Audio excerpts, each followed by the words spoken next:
नमस्कार दोस्तों, मैं हूं नवीन कुमार। आज के वीडियो में हमेशा की तरह दो कहानियां हैं, दोनों ही सच्ची और दिल दहला देने वाली हैं। इसलिए आप आखिर तक जरूर देखना। और हाँ, वीडियो देखने के बाद कमेंट करके जरूर बताइए कि आप ये वीडियो कहां से देख रहे हैं। और आज की पहली कहानी उत्तर प्रदेश के अलीगढ़ की है। ये बात 2015 की है। अलीगढ़ मुस्लिम यूनिवर्सिटी में अस्मा जावेद पढ़ रही थी। साधारण परिवार की अस्मा जावेद का सपना था कि वह आगे चलकर प्रोफेसर बने। अपने इस सपने को पूरा करने के लिए उसने पढ़ाई में कोई कसर नहीं छोड़ी और पीएचडी तक की पढ़ाई पूरी की। लेकिन फिर भी ऐसा क्या हुआ कि उसका सपना सच नहीं हो पाया? यही सवाल सबसे बड़ा है। इंटरमीडिएट पास करने के बाद अस्मा अपने करियर को आगे ले जाना चाहती थी। वह चाहती थी कि कोई अच्छा प्रोफेशनल कोर्स करे जिससे उसका भविष्य मजबूत हो सके। लेकिन उसके पिता की हालत ऐसी नहीं थी कि वह इतना खर्च उठा सकें। अस्मा के पिता हामिद जावेद उत्तर प्रदेश परिवहन निगम में कंडक्टर थे। जो तनख्वाह मिलती थी उसी से घर चलता था और बच्चों की पढ़ाई होती थी। अस्मा के अलावा घर में दो बेटे और एक बेटी थी। बड़ी बेटी की शादी पहले ही हो चुकी थी। जब पिता ने साफ कहा कि वे प्रोफेशनल कोर्स नहीं करा सकते तो अस्मा ने बहुत सोचा। आखिरकार उसने तय किया कि वह अलीगढ़ मुस्लिम यूनिवर्सिटी में दाखिला लेने की कोशिश करेगी। हालांकि वहां दाखिला मिलना आसान नहीं था, लेकिन अस्मा ने मेहनत की। उसने प्रवेश परीक्षा दी और पास भी हो गई।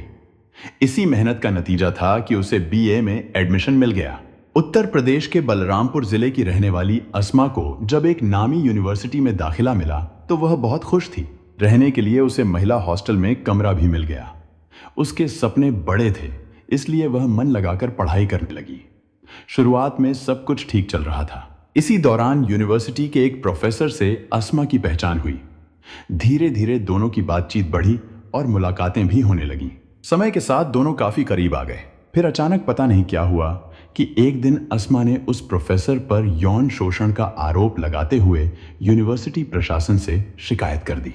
किसी तरह यह बात मीडिया तक पहुंच गई और अस्मा जावेद का नाम अचानक चर्चा में आ गया। जब अस्मा के माता पिता ने मीडिया में बेटी से जुड़ी खबरें देखी तो वे बहुत परेशान हो गए। उन्होंने फोन करके अस्मा से पूरी बात पूछी। बाद में यूनिवर्सिटी प्रशासन ने दोनों के बीच समझौता करा दिया और मामला वहीं दबा दिया गया। हालांकि मामला खत्म हो गया था, लेकिन यूनिवर्सिटी में अस्मा की पहचान अलग तरह से बनने लगी। छात्र उसे अलग नजर से देखने लगे। 8 मई 2015 को अस्मा के भाई सलमान ने उसे फोन किया, लेकिन फोन बंद आ रहा था। सलमान ने दोबारा भी कोशिश की, मगर बात नहीं हो पाई। अगले 3 दिन तक अस्मा का फोन बंद ही रहा। इससे घर वाले बहुत परेशान हो गए। आखिर 11 मई को अस्मा के घर वाले बलरामपुर से अलीगढ़ पहुंच गए। उन्हें अस्मा के फ्लैट का पता पहले से पता था, इसलिए वे सीधे वहीं गए। जब फ्लैट पर पहुंचे तो देखा कि बाहर ताला लगा हुआ है। पड़ोसियों से पूछताछ की गई, लेकिन कोई साफ जानकारी नहीं मिल पाई। इसके बाद घर वाले सीधे सिविल लाइंस थाने पहुंचे। वहां इंस्पेक्टर सूर्यकांत से मिले और पूरी बात बताई। उन्होंने आशंका जताई कि अस्मा का अपहरण हो सकता है। सलमान की लिखित शिकायत पर पुलिस ने अस्मा के अपहरण की रिपोर्ट दर्ज कर ली। 12 मई को पुलिस अस्मा के फ्लैट पर पहुंची। जैसे ही दरवाजे के पास गई, वहां से तेज बदबू आ रही थी। फ्लैट से आ रही बदबू से आस पड़ोस के लोग पहले से ही परेशान थे। पुलिस ने जब ताला तोड़ा और अंदर गई तो पलंग पर अस्मा की लाश पड़ी मिली। यह देखकर घर वालों की चीख निकल गई। बिस्तर पर खून के धब्बे थे। अस्मा के गले पर गहरे निशान साफ दिख रहे थे और सिर पर भी चोट थी। हालात देखकर साफ लग रहा था कि उसके साथ कुछ बहुत गलत हुआ है। पुलिस ने पड़ोसियों से पूछताछ की और इसके बाद लाश को पोस्टमार्टम के लिए भेज दिया। इस बीच मृतका के पिता हामिद जावेद ने अपना शक सुलेमान पर जताया। जावेद उस वक्त एक हमदर्द की तरह हामिद के साथ खड़ा था। उधर जब सुलेमान को पता चला कि उस पर अस्मा की हत्या का इल्जाम लगाने की कोशिश हो रही है तो वह अपने परिजनों के साथ खुद थाने पहुंच गया। उसने पुलिस से साफ कहा कि उसे इस मामले की कोई जानकारी नहीं है और वह बेवजह फंसाया जा रहा है। अस्मा के घर वालों के साथ हर वक्त लगे रहने वाले जावेद की हरकतें पुलिस को कुछ ठीक नहीं लग रही थीं। वह जरूरत से ज्यादा साथ बना हुआ था, इसलिए पुलिस को उस पर शक होने लगा। एसएसपी ने थाने को साफ आदेश दिए कि केस जल्दी सुलझाया जाए और हत्यारे को पकड़ा जाए। दबाव बढ़ने पर पुलिस ने जांच तेज कर दी। जब अस्मा के मोबाइल की कॉल डिटेल निकाली गई तो पता चला कि एक नंबर पर उसकी सबसे ज्यादा बात होती थी। वह नंबर जावेद का था। इसके बाद पुलिस ने जावेद को पूछताछ के लिए हिरासत में ले लिया। पुलिस की पकड़ में आते ही जावेद के होश उड़ गए। उसे पूरा भरोसा था कि वह इस केस में सुलेमान को फंसा देगा। उसने अस्मा के पिता और भाई को भी सुलेमान के खिलाफ भड़का दिया था। इसी वजह से घर वालों को शुरू से उसी पर शक था। लेकिन जब मामला उल्टा पड़ता दिखा तो जावेद घबरा गया। पुलिस ने जब उससे सख्ती से पूछताछ की तो वह टूट गया और उसने सच कबूल कर लिया। जावेद ने बताया कि अस्मा की हत्या उसी ने की थी। हालांकि उसने यह भी कहा कि उसका इरादा उसे मारने का नहीं था। जावेद के मुताबिक वह अस्मा से प्यार करता था और उस पर काफी पैसे खर्च करता था। उसे शक था कि अस्मा किसी और के साथ भी रिश्ते में थी। इसी बात को लेकर दोनों के बीच बहस हो गई। गुस्से में वह अपना आपा खो बैठा और अस्मा का गला दबा दिया, जिससे उसकी मौत हो गई। जावेद की निशानदेही पर पुलिस ने अस्मा का टैबलेट, फ्लैट की चाबियां, एटीएम कार्ड और 2 सिम कार्ड बरामद कर लिए। पूछताछ के दौरान जो कहानी सामने आई वह कुछ इस तरह थी। पिता हामिद जावेद किसी तरह अस्मा की शादी करना चाहते थे। इसके लिए उन्होंने उसके लिए ठीक ठाक रिश्ता देखना शुरू कर दिया।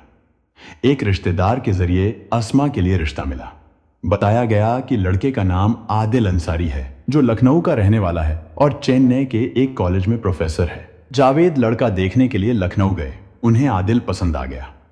दोनों तरफ बात हुई और फिर अस्मा का रिश्ता आदिल अंसारी से तय कर दिया गया। तय तारीख पर दोनों का निकाह भी हो गया। निकाह के बाद अस्मा अपने पति के साथ चेन्नई चली गई। शादी के शुरुआती दिनों में अस्मा खुश थी। उसे लगा कि अब उसकी जिंदगी में प्यार और सुकून आएगा। लेकिन ऐसा नहीं हुआ। धीरे धीरे घर में तनाव बढ़ने लगा।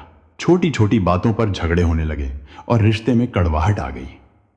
हालात ऐसे हो गए कि साथ रहना मुश्किल लगने लगा। आखिरकार अस्मा ने मायके लौटने का फैसला किया। पिता के घर आकर वह फिर से अपनी पढ़ाई में लग गई। आदिल से उसका तलाक हुआ या नहीं यह साफ नहीं हो पाया, लेकिन इतना जरूर पता चला कि आदिल अंसारी देश छोड़कर साउथ अमेरिका जाकर बस गया। पहले एक प्रोफेसर पर यौन शोषण का आरोप लगाना और फिर शादी का टूट जाना, इन दोनों बातों ने अस्मा को अंदर से हिला दिया था। उसे गहरा सदमा लगा, लेकिन कुछ समय बाद वह खुद को संभाल पाई और दोबारा अपनी पढ़ाई पर ध्यान देने लगी। यूनिवर्सिटी लौटकर अस्मा ने छात्राओं के हक के लिए आवाज उठानी शुरू कर दी। वह खुलकर अपनी बात रखने लगी। धीरे धीरे यूनिवर्सिटी में उसकी पहचान एक मजबूत और बेबाक लड़की के रूप में होने लगी। बीए पूरा करने के बाद अस्मा ने उसी यूनिवर्सिटी से हिंदी में एमए किया। उसका सपना अब भी प्रोफेसर बनने का था। इसी वजह से वह अच्छे नंबर लाने के लिए खूब मेहनत करती थी। यूनिवर्सिटी में उसके कई दोस्त थे, लेकिन सभी से उसका रिश्ता सिर्फ पढ़ाई तक ही सीमित था। वह हमेशा मर्यादा में रहकर बात करती थी और किसी तरह की गलतफहमी को जगह नहीं देती थी। एक बार अपने एक रिश्तेदार की शादी में अस्मा की मुलाकात सुलेमान नाम के युवक से हुई। सुलेमान काफी अमीर था और एक रेस्टोरेंट का मालिक था। शादी के बाद दोनों के बीच फोन पर बातें होने लगी। धीरे धीरे दोस्ती बढ़ी और फिर वे होटल में मिलने लगे। सुलेमान होटल में अस्मा को अच्छा खाना खिलाता और उसे महंगे गिफ्ट भी देने लगा। अस्मा को ऐसी ही आराम वाली जिंदगी पसंद थी। इसी वजह से दोनों की मुलाकातों का सिलसिला चलता रहा और रिश्ता धीरे धीरे गहरा होता गया। लेकिन एक दिन अस्मा को पता चला कि सुलेमान पहले से शादीशुदा है। यह जानकर उसके सपनों की दुनिया जैसे टूट गई। उसने यह बात अपनी एक खास सहेली को बताई। सहेली ने उसे समझाया कि मजहब के हिसाब से सुलेमान 3 शादियां कर सकता है। यह बात अस्मा की समझ में आ गई और उसने खुद को इस रिश्ते के लिए मना लिया। अस्मा को लगने लगा था कि अगर वह सुलेमान से शादी की बात करेगी तो शायद वह उसे दूसरी पत्नी बना ले। सुलेमान से नजदीकियां बढ़ने के बाद उसका अपनी पत्नी के साथ बर्ताव भी बदल गया था। पत्नी को शक हुआ तो उसने वजह जाननी शुरू की। जब उसे पता चला कि सुलेमान अस्मा नाम की लड़की के साथ घूम रहा है तो घर में झगड़े शुरू हो गए। पत्नी ने साफ कह दिया कि यह सब अब नहीं चलेगा। अस्मा की वजह से सुलेमान के घर में रोज क्लेश रहने लगा। बार बार के झगड़ों से वह परेशान हो गया। उसे लगने लगा कि अगर यही चलता रहा तो उसकी शादीशुदा जिंदगी खराब हो जाएगी। घर वालों ने भी उसे अस्मा से दूर रहने को कहा, इसलिए उसने धीरे धीरे अस्मा से दूरी बनानी शुरू कर दी। लेकिन यह बात उसने अस्मा को साफ नहीं बताई। इधर अस्मा उसे दिल से चाहने लगी थी। उसे लग रहा था कि अब बात शादी तक पहुंचेगी। जब उसने शादी की बात उठाई तो सुलेमान ने साफ मना कर दिया। उसने कह दिया कि वह पहले से शादीशुदा है और कुछ नहीं कर सकता। यह सुनकर अस्मा को बहुत बुरा लगा। उसे लगा कि सुलेमान ने उससे रिश्ता बनाते वक्त कुछ नहीं सोचा और अब पीछे हट रहा है। आखिर में सुलेमान ने साफ कर दिया कि वह शादी नहीं करेगा। इस सब के बाद अस्मा को लगने लगा कि उसके साथ धोखा हुआ है और उसे सिर्फ इस्तेमाल किया गया है। अस्मा के बदले हुए तेवर देखकर सुलेमान डर गया। उसने मन ही मन अस्मा से दूर रहने का फैसला कर लिया। उसी बीच अस्मा का रिजल्ट आ गया। उसने एमए पहली श्रेणी में पास कर लिया। यह उसके लिए बड़ी बात थी। अब उसका अगला सपना पीएचडी करना था। इसके लिए वह मन लगाकर तैयारी करने लगी। मेहनत का नतीजा यह हुआ कि उसने प्रवेश परीक्षा पास कर ली। इसके बाद वह संस्कृत विभाग के प्रोफेसर आर.एन. शुक्ला के साथ रिसर्च करने लगी। उसका रिसर्च का विषय था प्रेमचंद के उपन्यासों में मध्यम वर्ग की जिंदगी और हालात। अस्मा पूरी लगन से काम कर रही थी। उसकी मेहनत देखकर प्रोफेसर शुक्ला भी उससे खुश थे। हालांकि सुलेमान से वह नाराज थी, लेकिन पढ़ाई के लिए पैसों की जरूरत थी। पीएचडी की पढ़ाई काफी खर्चीली थी। कभी कभी जब सुलेमान से मुलाकात हो जाती तो वह उसकी मदद कर देता था। लेकिन अब उनके रिश्ते पहले जैसे नहीं रहे थे। न पहले वाली बातों की गर्माहट थी और न ही वही नजदीकियां। सब कुछ बदला हुआ सा लगने लगा था। फिर भी वह उससे मिलती थी क्योंकि उसकी मजबूरी थी। सुलेमान की बेवफाई उसे हर वक्त कचोटती रहती थी। वह समझ नहीं पा रही थी कि अपना दर्द किसे बताए। उसके दोस्त तो कई थे, लेकिन कोई इतना करीबी नहीं था जिसके सामने वह दिल खोलकर रो सके। इसी बीच साल 2010 से 12 में यूनिवर्सिटी में छात्र संघ के चुनाव होने वाले थे। अस्मा ने तय किया कि वह भी चुनाव लड़ेगी। सुर्खियों में बने रहने के लिए उसने अध्यक्ष पद के लिए नामांकन भर दिया। यूनिवर्सिटी में अध्यक्ष पद के लिए चुनाव लड़ने वाली वह अकेली लड़की थी। इसी वजह से मीडिया में उसका नाम आने लगा और वह चर्चा में रहने लगी। अस्मा को लग रहा था कि अगर वह चुनाव जीत गई तो पूरी यूनिवर्सिटी में उसका रुतबा बन जाएगा, लेकिन ऐसा नहीं हुआ।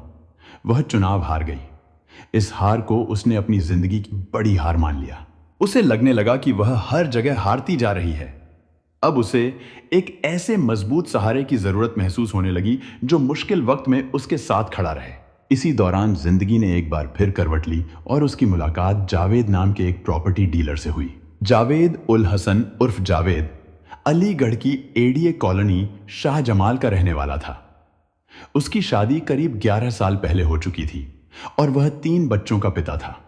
अस्मा से मिलने के बाद जावेद उससे दोस्ती बढ़ाने की कोशिश करने लगा। इसी दौरान अस्मा की रिसर्च भी पूरी हो गई और उसे पीएचडी की डिग्री मिल गई। पीएचडी खत्म होते ही उसे हॉस्टल छोड़ना पड़ा। नौकरी मिलने तक वह अलीगढ़ में ही रहना चाहती थी, लेकिन परेशानी यह थी कि हॉस्टल छोड़ने के बाद वह कहां रहे। इस बारे में उसने जावेद से बात की। जावेद ने कोशिश करके उसे सिविल लाइन्स इलाके के अल हमद अपार्टमेंट में एक फ्लैट किराए पर दिला दिया। अस्मा को उम्मीद थी कि पीएचडी के बाद उसे जल्दी ही कोई अच्छी नौकरी मिल जाएगी, लेकिन ऐसा नहीं हुआ। उसने बहुत जगह कोशिश की, भागदौड़ की, फिर भी नौकरी नहीं मिली। जिस स्थिर जिंदगी की वह तलाश कर रही थी वह उसे मिल नहीं पा रही थी। साल 2014 में वह जावेद के साथ लेक्चरर की परीक्षा देने इलाहाबाद गई। जब रिजल्ट आया तो वह परीक्षा में फेल हो गई। अस्मा और ज्यादा मायूस होती जा रही थी। घर से दूर अकेले रहकर वह कई परेशानियों से जूझ रही थी। जावेद थोड़ा बहुत खर्च उठा देता था क्योंकि वह अस्मा से प्यार करता था। हालांकि अस्मा की जावेद से नजदीकियां थीं, लेकिन वह उसे लेकर ज्यादा गंभीर नहीं थी। काफी सोचने के बाद अस्मा ने बीटीसी करने का फैसला किया। उसे लगा कि बीटीसी करने के बाद नौकरी मिलना तय होता है। इसी सोच के साथ उसने हाथरस में बीटीसी ट्रेनिंग के लिए दाखिला ले लिया। अब उसे लगने लगा था कि शायद उसकी मंजिल अब ज्यादा दूर नहीं है। जावेद ही रोज सुबह और शाम अपनी बाइक से अस्मा को बस अड्डे तक छोड़ने और वहां से लाने जाता था। वह हर तरह से उसकी मदद करता और उसके दिल में अपनी जगह बनाने की कोशिश कर रहा था। इसी बीच उसने अस्मा को एक टैबलेट भी गिफ्ट में दिया। बीवी और बच्चों के होते हुए भी जावेद अस्मा के साथ अपनी अलग दुनिया बसाना चाहता था। लेकिन अस्मा उसके बारे में क्या सोचती है, यह बात जावेद को साफ पता नहीं थी। अस्मा की जिंदगी में पहले जो कुछ भी हुआ था उसकी वजह से वह कई बार बहुत निराश हो जाती थी। जिन सपनों को उसने अपनी ख्वाहिश बना लिया था वे उसे कहीं नजर नहीं आ रहे थे। उसे लगने लगा था कि उसकी मेहनत और उम्मीदें सब बेकार जा रही हैं। यूनिवर्सिटी के दिनों के साथ ही अब उसकी जिंदगी में नहीं रहे थे। जो नए दोस्त बने थे उन पर भी वह पूरा भरोसा नहीं कर पा रही थी। उसे समझ नहीं आ रहा था कि किस पर यकीन करे और किस से दूरी बनाए। पुराने दोस्त सुलेमान से वह कभी कभी मिल लेती थी, लेकिन अब उन मुलाकातों में पहले जैसी बात नहीं रही थी। जावेद की हालत भी अजीब हो गई थी। उसे पता था कि अस्मा अब भी सुलेमान से मिलती है और उसे पूरी तरह छोड़ नहीं पा रही है। यह बात जावेद को अंदर ही अंदर परेशान कर रही थी। वह चाहता था कि अस्मा सुलेमान से पूरी तरह दूर हो जाए और उसका झुकाव सिर्फ उसी की तरफ रहे। सुलेमान का नाम आते ही अस्मा के मन में गुस्सा भर जाता था। उसे लगता था कि सुलेमान ने उसके साथ धोखा किया है और वह उसके खिलाफ कुछ कर भी नहीं पा रही। इसी सोच में वह जावेद की बातों में आ गई। जावेद उसे सुलेमान के खिलाफ कदम उठाने के लिए उकसाता रहा। आखिर 20 जनवरी 2015 को अस्मा ने सिविल लाइंस थाने में सुलेमान और उसके बड़े भाई के खिलाफ शिकायत दर्ज करा दी। बदनामी के डर से सुलेमान घबरा गया। बाद में मामला पैसों पर सुलझा और अस्मा ने उससे 5 लाख रुपए लेकर समझौता कर लिया। इतनी बड़ी रकम मिलने के बाद अस्मा का व्यवहार भी बदलने लगा। उसकी दूसरे लोगों से भी दोस्ती होने लगी। यह सब देखकर जावेद को शक होने लगा। उसे लगने लगा कि अस्मा अब उससे कम बात करती है और दूसरे लोगों से ज्यादा जुड़ रही है। जावेद को यह भी महसूस होने लगा कि अस्मा उससे बचने लगी है। उसे शक था कि अस्मा के किसी और से भी संबंध हो सकते हैं। इसी वजह से वह बेचैन रहने लगा। वह अस्मा के दोस्तों और उसकी जिंदगी के बारे में ज्यादा जानना चाहता था। अस्मा का टैबलेट भी जावेद के शक की वजह बन गया। वह कई बार उसे चेक करना चाहता था, लेकिन अस्मा ने कभी उसे अपना टैबलेट नहीं दिया।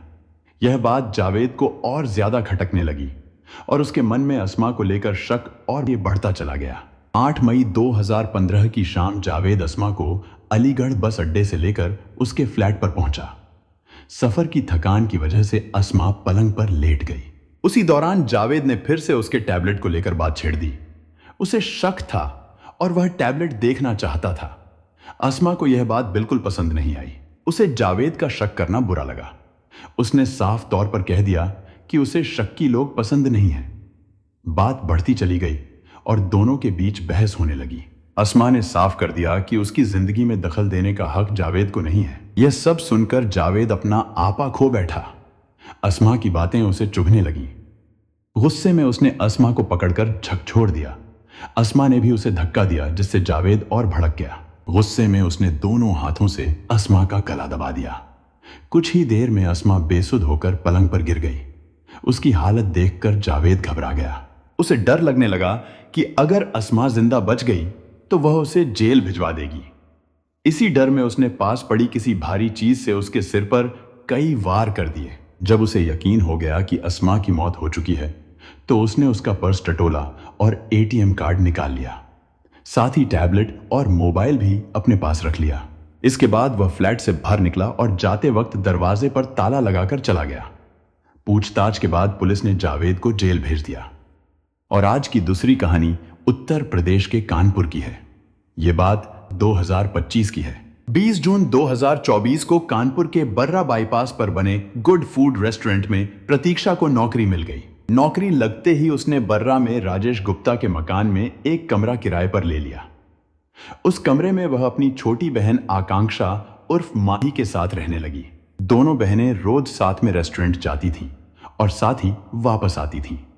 मेहनत से काम करने की वजह से धीरे धीरे दोनों की रेस्टोरेंट में अच्छी पहचान बन गई। जुलाई 2025 की एक शाम उनकी मां विजयश्री की बात बड़ी बेटी प्रतीक्षा से तो हो गई, लेकिन छोटी बेटी माही से बात नहीं हो पाई।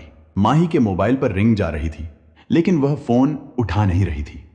देर रात विजयश्री ने अपनी चिंता प्रतीक्षा को बताई।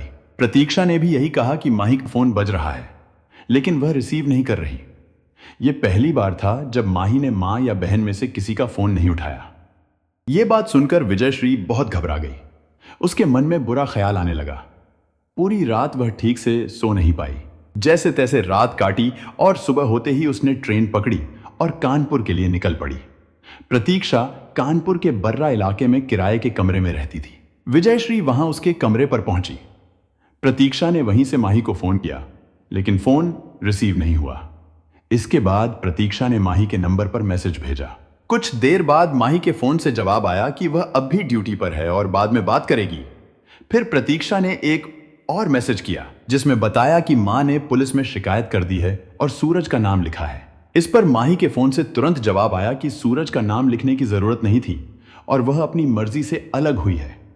आकांक्षा उर्फ माही नौबस्ता गल्ला मंडी में स्थित कान्हा रेस्टोरेंट में काम करती थी। यह जानकर विजयश्री और प्रतीक्षा माही के बारे में पता करने के लिए कान्हा रेस्टोरेंट पहुंची। रेस्टोरेंट मालिक ने बताया कि आकांक्षा से उसकी फोन पर बात नहीं हो पाई थी, लेकिन उसे माही की तरफ से एक मैसेज जरूर आया था। उस मैसेज में लिखा था कि उसे लखनऊ में नौकरी मिल गई है और अब वह रेस्टोरेंट में काम नहीं करेगी।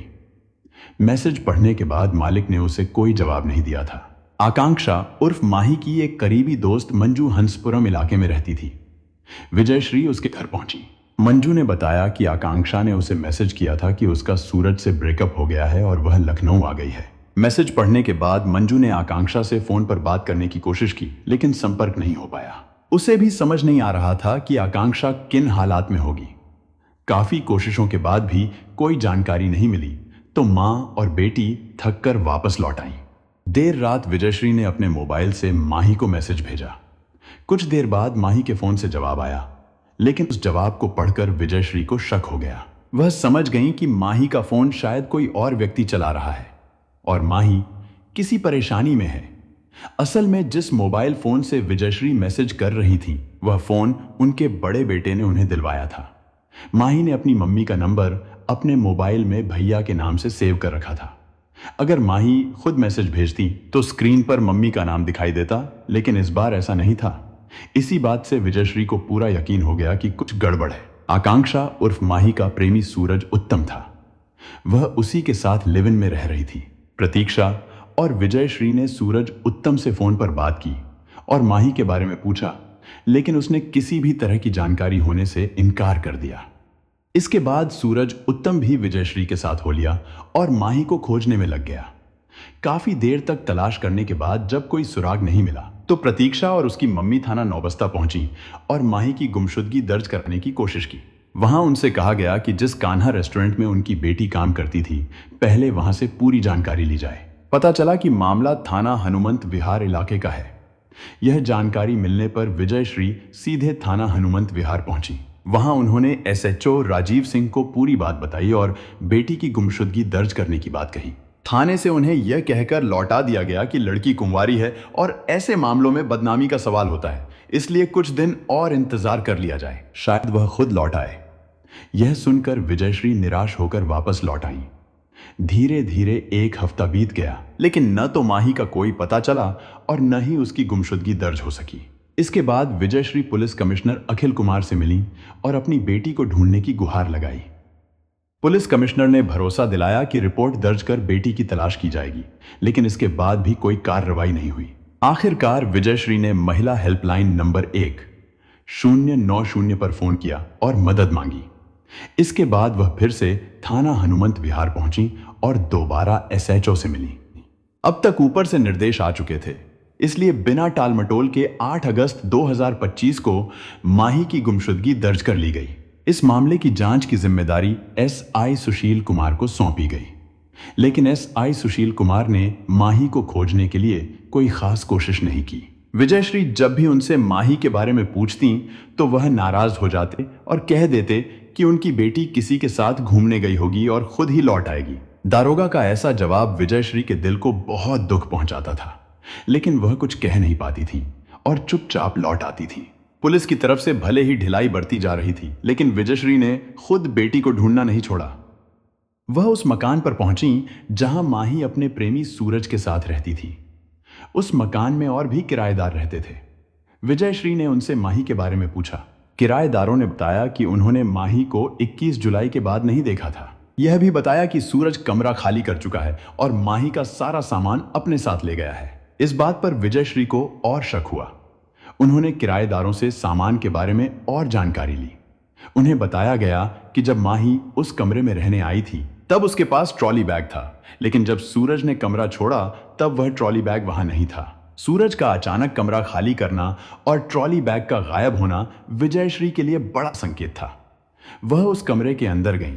वहां अलमारी के ऊपर एक दीपक जल रहा था। जलता हुआ दीपक देखकर विजयश्री का शक और गहरा हो गया। अब उन्हें पूरा यकीन हो गया कि माही के साथ कुछ गलत हुआ है और इस पूरे मामले का सच सूरज को ही पता है। पुलिस की सुस्ती से परेशान होकर विजयश्री ने मुख्यमंत्री हेल्पलाइन नंबर 1076 पर शिकायत दर्ज कराई। वहां से सख्ती हुई तो थाना हनुमंत विहार की पुलिस हरकत में आई।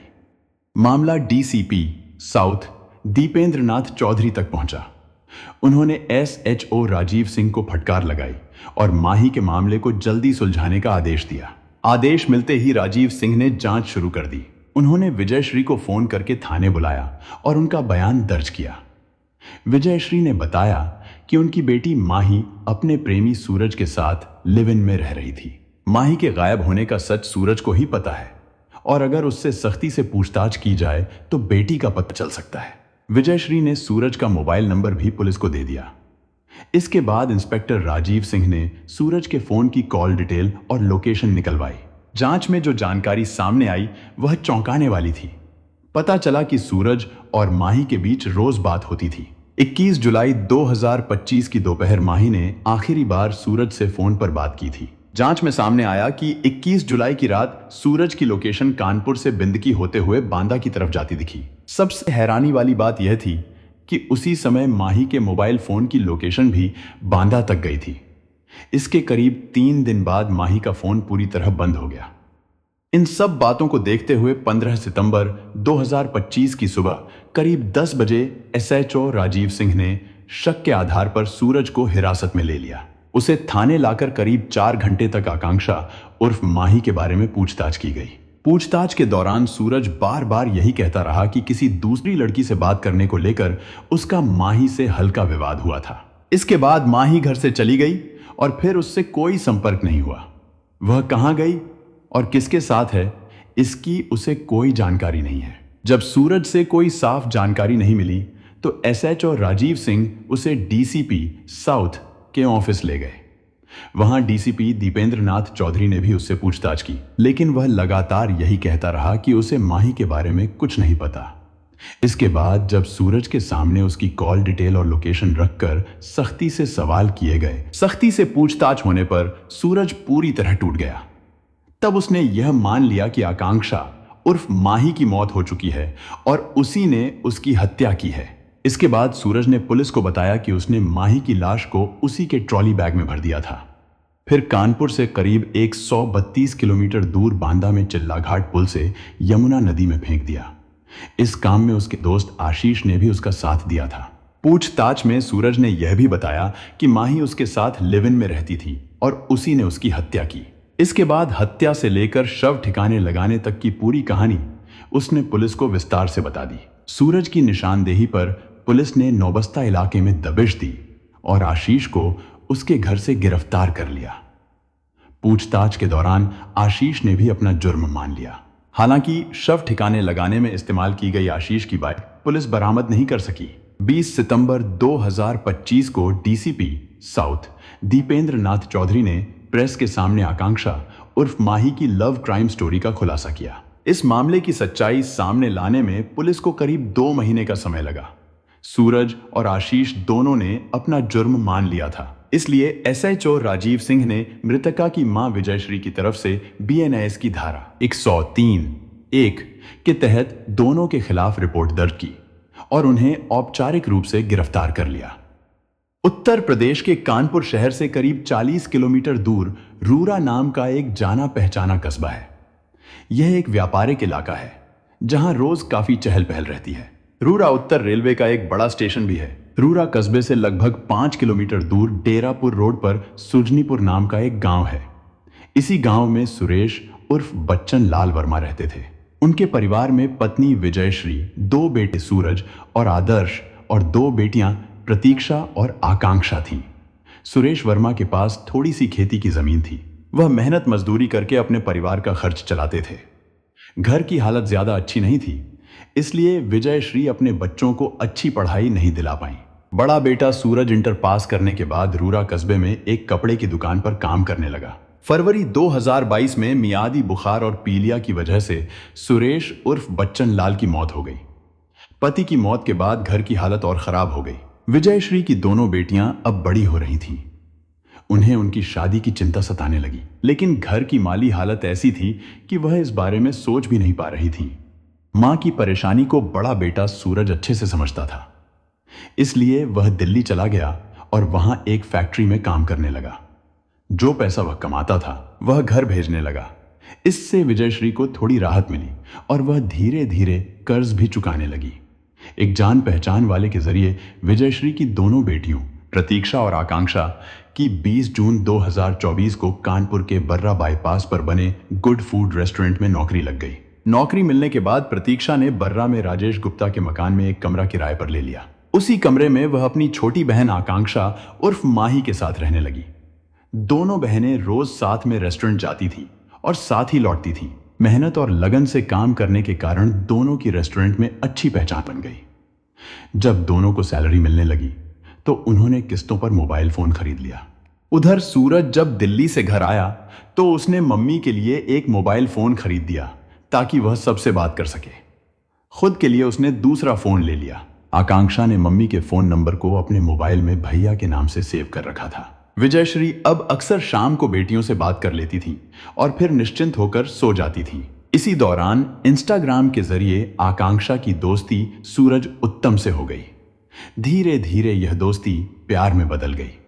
दोनों के बीच पहले चैटिंग होने लगी, फिर उन्होंने एक दूसरे के फोन नंबर भी शेयर कर लिए।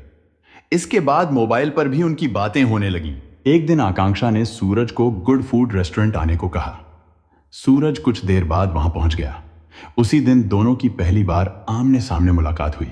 20 साल की खूबसूरत आकांक्षा उर्फ माही को देखकर सूरज उस पर फिदा हो गया। वहीं 25 साल के सूरज को देखकर माही को लगा कि यही उसका सपनों का साथी है। दोनों एक दूसरे की तरफ खींचते चले गए। धीरे धीरे दोनों का प्यार बढ़ने लगा। रोज बात होने लगी और मुलाकातें भी होने लगी। रिश्ता गहरा होता गया। माही सूरज के साथ घूमने फिरने लगी और सूरज उस पर पैसा भी खर्च करने लगा। एक दिन बातचीत के दौरान माही ने सूरज से उसके घर परिवार के बारे में पूछा। सूरज ने बताया कि वह फतेहपुर जिले के गांव हरिखेड़ा का रहने वाला है। उसके पिता महानंद उत्तम किसान हैं। उसके 2 भाई कल्लू और अमन हैं जो कैटरिंग का काम करते हैं। सूरज खुद इलेक्ट्रीशियन है और हंसपुरम इलाके में रहता है। सूरज के बारे में जानने के बाद माही ने भी अपने बारे में उसे बताया। कुछ समय बाद सूरज माही से मिलने उसके किराए वाले कमरे पर भी आने लगा। एक दिन प्रतीक्षा ने माही और सूरज को साथ में देखा। यह देखकर उसने माही को समझाया और नाराजगी भी जताई। तब माही ने साफ बता दिया कि वह और सूरज एक दूसरे से प्यार करते हैं। दोनों की दोस्ती इंस्टाग्राम से शुरू हुई थी और माही सूरज से शादी करना चाहती थी। यह बात सुनकर प्रतीक्षा घबरा गई। उसने पूरी बात मम्मी विजयश्री को बता दी। विजयश्री बहुत परेशान हुई। उन्होंने माही को समझाने की कोशिश की, सही गलत भी बताया, लेकिन माही अपने फैसले पर अड़ी रही। उसने साफ कह दिया कि वह सूरज से ही शादी करेगी। इधर सूरज का माही के कमरे में आना जाना बढ़ने लगा। दूसरे किराएदारों की शिकायत पर मकान मालिक राजेश गुप्ता ने सूरज के आने पर रोक लगा दी। माही ने यह बात सूरज को बताई। इसके बाद सूरज ने नौबस्ता की धोबिन पुलिया के पास प्रमोद तिवारी के मकान में एक कमरा किराए पर ले लिया। 11 जुलाई 2025 को माही ने अपना सारा सामान ट्रॉली बैग में भरा और सूरज के किराए वाले कमरे में आकर रहने लगी। कुछ ही दिनों में सूरज भी वहीं रहने लगा। इस तरह दोनों लिव इन में रहने लगे। इतना ही नहीं, सूरज ने माही की पुरानी नौकरी भी छुड़वा दी और उसे नौबस्ता गल्ला मंडी के कान्हा रेस्टोरेंट में काम दिलवा दिया। उसी रेस्टोरेंट में सूरज इलेक्ट्रीशियन का काम करता था और मालिक से उसकी अच्छी बनती थी। कुछ ही दिनों में माही को पता चल गया कि सूरज का कई दूसरी लड़कियों से भी रिश्ता है और वह उनसे छुप छुप कर बात करता है। जब माही ने इस पर आपत्ति जताई तो दोनों के बीच बहस होने लगी। माही सूरज पर जल्दी शादी करने का दबाव भी डालने लगी। एक दिन माही ने रोते हुए बड़ी बहन प्रतीक्षा को सूरज की दूसरी लड़कियों से दोस्ती के बारे में बताया। इस पर प्रतीक्षा ने सूरज को समझाया और फटकार भी लगाई। सूरज ने माफी तो मांग ली, लेकिन उसका रवैया नहीं बदला। 21 जुलाई 2025 की सुबह करीब 8 बजे माही कान्हा रेस्टोरेंट जाने के लिए घर से निकली। उस समय सूरज फोन पर किसी से बात कर रहा था। माही को शक हुआ, लेकिन उसने कुछ नहीं कहा। दोपहर में माही ने सूरज को कान्हा रेस्टोरेंट बुला लिया। वहां दोनों आमने सामने बैठे और बात करने लगे। इसी दौरान सूरज के फोन पर उसकी एक खास गर्लफ्रेंड का वीडियो कॉल आ गया। यह देखकर माही का शक पक्का हो गया। इसी बात को लेकर दोनों के बीच झगड़ा हुआ। कुछ देर बाद सूरज वहां से चला गया। रात करीब 10 बजे सूरज कमरे पर आया। गर्लफ्रेंड को लेकर दोनों के बीच फिर से झगड़ा शुरू हो गया। बात बढ़ती गई और माहौल बहुत तनावपूर्ण हो गया। आकांक्षा ने गुस्से में सूरज को धमकी दी और शादी को लेकर दबाव बनाया। सूरज उसे शांत करने की कोशिश करता रहा और भरोसा दिलाने लगा, लेकिन आकांक्षा का गुस्सा कम नहीं हुआ। उसे लग रहा था कि सूरज उसे धोखा दे रहा है और दूसरी लड़कियों से भी संबंध रखे हुए है। इसी बात पर दोनों के बीच हाथापाई हो गई। गुस्से में सूरज अपना आपा खो बैठा। उसने आकांक्षा के साथ मारपीट की। जब आकांक्षा ने चीखने की कोशिश की तो सूरज ने उसका गला दबा दिया। कुछ ही मिनटों में आकांक्षा उर्फ माही की सांसें रुक गईं और उसकी मौत हो गई। माही की मौत के बाद सूरज घबरा गया। उसने तुरंत अपने दोस्त आशीष को फोन किया और पूरी बात बताकर मदद मांगी। रात करीब 11 बजे आशीष बाइक से सूरज के कमरे पर पहुंच गया।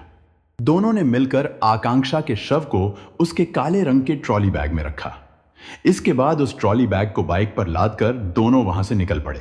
सूरज बाइक चला रहा था और आशीष पीछे बैठकर बैग को संभाले हुए था। रात के अंधेरे में दोनों कानपुर से बिंदकी और फतेहपुर होते हुए करीब 132 किलोमीटर का सफर तय करके रात करीब 3 बजे बांदा के चिल्ला घाट यमुना पुल पर पहुंचे।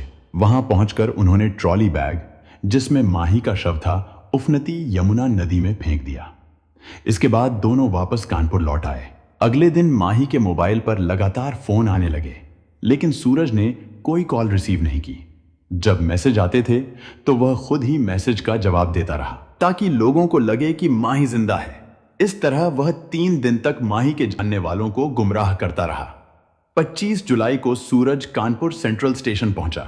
वहां से मुंबई जाने वाली ट्रेन में बैठते समय उसने माही का मोबाइल फोन बंद कर दिया। ऐसा उसने पुलिस को भ्रम में डालने के लिए किया। 21 सितंबर 2025 को पुलिस ने आरोपी सूरज, उत्तम और आशीष को कानपुर कोर्ट में पेश किया। कोर्ट के आदेश पर दोनों को जिला जेल भेज दिया गया। पुलिस की 5 टीमें आकांक्षा उर्फ माही का शव खोजने में लगी हुई थी। यमुना नदी और आसपास के इलाकों में सर्च ऑपरेशन चलाया गया, लेकिन माही का शव बरामद नहीं हो सका। यह कहानी यहीं खत्म नहीं होती, बल्कि कई सवाल छोड़ जाती है। प्यार के नाम पर भरोसा किया, लेकिन वही भरोसा मौत की वजह बन गया। एक मां अपनी बेटी को खोजती रही, पुलिस के चक्कर काटती रही और आखिरकार सच्चाई सामने आई, लेकिन बेटी वापस नहीं आ सकी। आकांक्षा उर्फ माही की कहानी यह सिखाती है कि अंधा भरोसा, गलत रिश्ते और जल्दबाजी कभी कभी जिंदगी छीन लेते हैं। आज आरोपी जेल में है, लेकिन एक मां की गोद हमेशा के लिए सूनी हो चुकी है। यह मामला उन सभी के लिए सबक है जो प्यार में आंख बंद कर फैसला कर लेते हैं, क्योंकि कई बार प्यार नहीं, सामने वाले की सच्चाई जानना सबसे जरूरी होता है। हमारा उद्देश्य यह है कि लोग इन घटनाओं से सीखें और गलत रास्तों पर चलने से बचें।